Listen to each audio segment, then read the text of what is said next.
Hello everyone, I wanted to make this video to show you how to use the calculator to enter data and calculate your one variable statistics. We're going to do a problem here on page 56 of the workbook. This is in section 1.4 and we're going to focus on guided example 8 to start. So what we need to do is enter all this data into the calculator and then let it calculate the statistics for us. So we're going to start by pressing this the stat button right here towards the middle and select our first option, edit. I've already entered the data here, but if you use these arrow keys, you can go between the lists. To enter values, you just type them in like 25, enter, 36, enter, etc. And if you have data in there and you want to get rid of it, you can highlight the list itself and then press clear and then enter. Okay, so you need to enter all this data like I just showed you. I already have it there. And once you have it entered, you're going to go to stat. And this time we're going to go right to calculate. And our first option is one variable stats.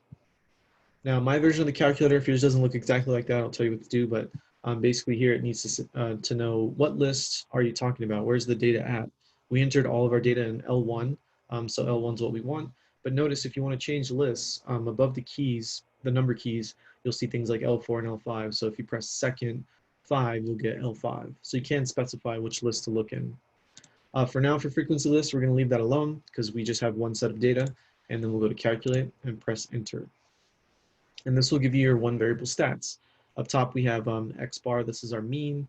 Here SX, that's the standard deviation, the sample standard deviation. Sigma X is the population standard deviation.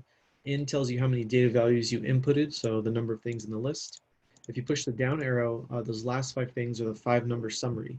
This is the minimum value. This is the first quartile, the median, the third quartile, and the maximum value. The only thing it doesn't give you, like that you would need for guided example 8, for example, would be the mode. It doesn't give you the mode, but it gives you pretty much everything else you need.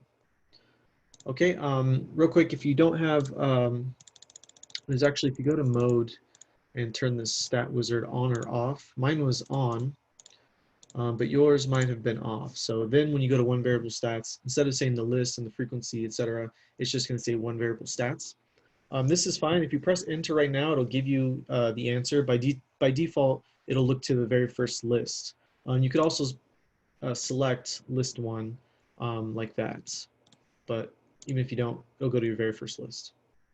Okay, so if you want, you can just, I usually have the stat wizard on, so I would just put it on for now in mode like that. And then you don't have to worry about it looking different. Okay, there's one other thing I wanted to show you though, and that is you can actually do this for a frequency distribution. So if you go down a little bit to page 58, guided example 10, we want to do the same thing, but instead of them giving us all of our data in a list, they give us the data values and then how often they show up. So a frequency distribution. That's okay, because if we still go to edit, what we can do is we can list the data in L1. Let me do that real quick. And then we can list the frequencies in L2, or whatever lists you want, right? I mean, it just makes sense to put them in L1 and L2, but we're going to tell the calculator where to look. Okay, so here, we entered our data. Remember, data, X values here, frequencies over here. We go to stat, we go over to calculate, and we want the one variable statistics. This time we're going to say list is L1, that's where our data is. Frequency list, this is the calculator is asking where are the frequencies, right? So we're going to press second and then 2 for L2. And now it knows our data values are in list 1, our frequencies are in list 2, and when it calculates, it will give us all the same statistics, but on the frequency distribution. So instead of us having to write it all out, we can enter the data in the frequencies. If you don't have this version turned on, remember, you'd have to specify the list, so you would press L1 and then comma L2 after you go through and do your one variable stats selection. Okay, so hopefully this helps out. In the future, we're pretty much not going to be calculating, especially standard deviation by hand. So knowing how to do it on the calculator is very valuable. So hopefully you enjoyed this video. If you have any questions, let me know. And thank you for watching.